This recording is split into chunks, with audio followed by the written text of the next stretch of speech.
ವಾಕ್ಯವನ್ನು ಗಮನಿಸುವಾಗ ದೇವರಿಂದ ಶೋಧಿಸಲ್ಪಟ್ಟ ಮನುಷ್ಯನು ಧನ್ಯನು ಎಂಬಂತ ಸಂದೇಶದ ಪೀಠಿಕೆಯ ಮೂಲಕವಾಗಿ ಇವತ್ತು ಕೂಡ ನಾವು ಈ ವಾಕ್ಯದ ಮುಖಾಂತರವಾಗಿ ಕೆಲವು ಕಾರ್ಯಗಳನ್ನು ಧ್ಯಾನಿಸೋಣ.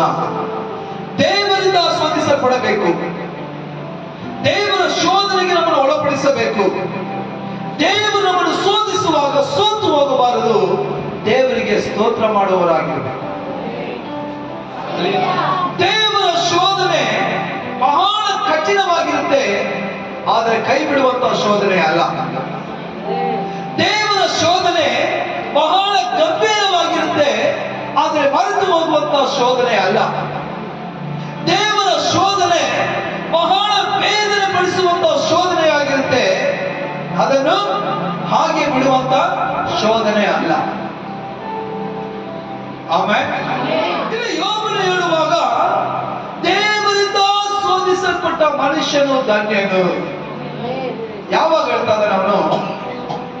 ದೇವರ ಶೋಧನೆಯೊಳಗೆ ಇರುವಾಗಲೇ, ಇನ್ನು ಅವನಿಗೆ ಶೋಧನೆ ಮುಗಿದಿಲ್ಲ, ದೇವರಿಂದ ಶೋಧಿಸಲ್ಪಡುತ್ತಿರುವಾಗಲೇ ಆತನ ಹೇಳ್ತಾ ಇದ್ದಾನೆ, ನನ್ನ ದೇವರಿಂದ ನಾನು ಶೋಧಿಸಲ್ಪಡುವುದರಿಂದ ನಾನು ಧನ್ಯನು. ನಾವು ದೇವರಿಂದ ಶೋಧಿಸಲ್ಪಡುವಾಗ ಸೋತು ಹೋಗಬಾರದು, ದೇವರಿಂದ ಶೋಧಿಸಲ್ಪಡುವಾಗ ನಾವು ದುಃಖಿಸಬಾರದು, ದೇವರಿಂದ ಶೋಧಿಸಲ್ಪಡುವಾಗ ಅಲ್ಪವಾಗಿ ಎಣಿಸಬಾರದು. ಕಾರಣ, ದೇವರು ಶೋಧಿಸುವಂತಹ ಶೋಧನೆ ನಾವು ಇರುವಂತಹ ಸ್ಥಿತಿಗಿಂತಲೂ ಮತ್ತೆ ಉನ್ನತ ಸ್ಥಿತಿಗೆ ನಮ್ಮನ್ನು ಕರೆದುಕೊಂಡು ಹೋಗುವುದಕ್ಕಾಗಿ ದೇವರು ನಮ್ಮನ್ನು ಶೋಧಿಸುವಂತಹ ದೇವರ.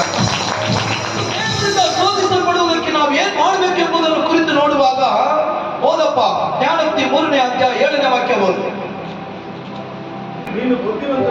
ನೀನು ಬುದ್ಧಿವಂತನೆಂದು ಎಣಿಸದೆ ಯೆಹೋವನಿಗೆ ಭಯಪಟ್ಟು ಕೆಟ್ಟದ್ದನ್ನು ತೊರೆದು ಬಿಡು.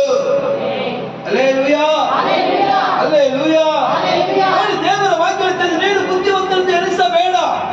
ನಾವು ಯಾವಾಗಲೂ ನಾವು ಜ್ಞಾನಿ ಅಂತ ಎಣಿಸಬಾರದು, ನಮಗೆ ಎಲ್ಲ ಗೊತ್ತು ಎಂಬುದಾಗಿ ಎಣಿಸಬಾರದು. ನಮಗೆ ಎಲ್ಲವೂ ಇಲ್ಲ, ದೇವರೇ ನಿಮ್ಮ ಮುಂದೆ ನಾನು ಶೂನ್ಯವಾಗಿದ್ದೇನೆ, ನಿಮ್ಮ ಜ್ಞಾನ ಬೇಕೆಂಬುದಾಗಿ ಕೇಳಬೇಕೆ ಹೊರತು ನನಗೆ ಎಲ್ಲವೂ ಗೊತ್ತು ಎಂಬುದಾಗಿ ನಾವು ಹೇಳಬಾರದು. ಆಮೇಲೆ ದೇವರು ಹೇಳ್ತಾ ಇದ್ದಾರೆ, ನೀನೇನ್ ಮಾಡ್ಬೇಡ, ನೀನು ಬುದ್ಧಿವಂತನೆಂದು ಎಣಿಸಬೇಡ, ದೇವರಲ್ಲಿ ಭಯಭಕ್ತಿ ಉಳ್ಳವನಾಗಿರು. ಇವತ್ತು ದೇವರ ವಾಕ್ಯ ಇರ್ತದೆ, ಒಬ್ಬನು ತನ್ನ ಹೆಂಡತಿಯನ್ನಾಗಲಿ, ಗಂಡನಾಗಲಿ, ತಂದೆಯಾಗಲಿ, ತಾಯಿಯನ್ನಾಗಲಿ, ತನ್ನ ಮಕ್ಕಳಾಗಲಿ ನನಗಿಂತ ಅಧಿಕವಾಗಿ ಪ್ರೀತಿ ಮಾಡುವುದೇ ಆದರೆ ಆತನು, ನಿಮ್ಮ ಬಾಯಲ್ಲಿ ಆತನು ನನ್ನವನಲ್ಲ. ಇವತ್ತು ನಮಗೆ ಜ್ಞಾನ ಕೊಡುವಂಥದ್ದು ಒಂದೇ ಒಂದು, ಆದರೆ ದೇವರ ಭಯದಲ್ಲಿ ನಾವಿರುವಾಗ ದೇವರ ವಾಕ್ಯ ನಮ್ಮನ್ನು ಜ್ಞಾನದಿಂದ ತುಂಬುವಂಥದ್ದಾಗಿದೆ. ಸಾಲಮನ್ ಕೇಳ್ತಾನೆ, ಏನ್ ಬೇಕು? ದೇವರೇ, ನಿನ್ನಿಂದ ನನಗೆ ಏನು ಬೇಡ, ಆದ್ರೆ ಒಂದು ನಾನು ಆಸೆ ಪಡ್ತೇನೆ, ಇಸ್ರಾಯೇಲ್ ಜನರನ್ನು ಆಳುವುದಕ್ಕೆ ಮಾತ್ರ ನನಗೆ ಜ್ಞಾನ ಕೊಡು. ಆಮೇಲೆ ಸಾಲಮನ್ ಕೇಳಿದ್ದು ಒಂದು ಜ್ಞಾನ, ದೇವರು ಕೊಟ್ಟಿದ್ದು ಎರಡು. ಏನ್ ಕೊಟ್ರು? ಐಶ್ವರ್ಯ. ಹಲ್ಲೆಲೂಯಾ. ಸಾಲಮನ್ ಕೇಳಿದ್ದು ಒಂದೇ ಒಂದು, ದೇವರೇ ಜ್ಞಾನ ಮಾತ್ರ ಕೊಡು. ದೇವರು ಹೇಳ್ತಾ ಇದ್ದಾರೆ, ಜ್ಞಾನ ಮಾತ್ರವನ್ನು ನಾನು ನಿನಗೆ ಕೊಡುವವನು ಮಾತ್ರವಲ್ಲ, ನಿನಗೆ ಐಶ್ವರ್ಯವನ್ನು ಕೊಟ್ಟು ನಾನು ನಿನ್ನನ್ನು ಹೆಚ್ಚಿಸಿ ಆಶೀರ್ವದಿಸುತ್ತೇನೆ. ಒಳ್ಳೆಯದನ್ನು ಮಾಡುವುದಕ್ಕೂ ಒಳ್ಳೆಯ ರೀತಿಯಲ್ಲಿ ನಡೆಯುವುದಕ್ಕೂ ದೇವರೇ ನನ್ನನ್ನು ರೂಪಿಸಿ ಎಂಬುದಾಗಿ ಭಕ್ತರು ಕೇಳ್ತಾರೆ.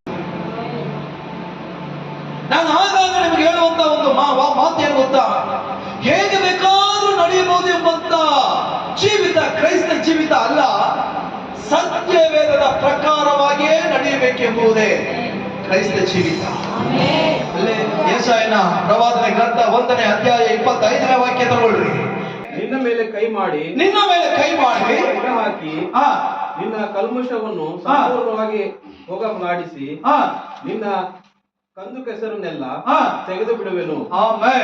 ತಮಿಳ ವಾಸಿಗೆ, நான் என் கையை உன்னிடமாய் திருப்பி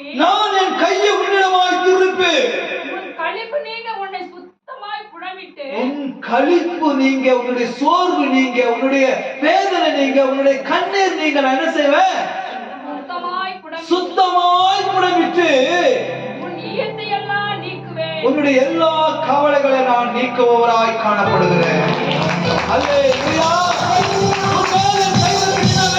ಕೈಯದಿಟ್ಟು ನಿನ್ನನ್ನು ಶೋಧನೆಯಿಂದ, ಚಿಂತೆಯಿಂದ, ವೇದನೆಯಿಂದ, ದುಃಖದಿಂದ, ಎಲ್ಲವನ್ನು ನಿನ್ನಲ್ಲಿ ಕಾಣುವಂತ ಕೊರತೆಯಿಂದ ನಾನು ನಿನ್ನನ್ನು ನೀಗಿಸಿ, ನಿನ್ನನ್ನು ಶೋಧಿಸಿ, ನಿನ್ನ ಕಾರ್ಯಗಳಿಂದ ಅದನ್ನು ನೀಗಿಸಿ ನಾನು ನಿನಗೆ ಬೇಕಾದ ಎಲ್ಲವನ್ನು ಕೊಡಲು ನಾನು ಶಕ್ತನಾಗಿದ್ದೇನೆ.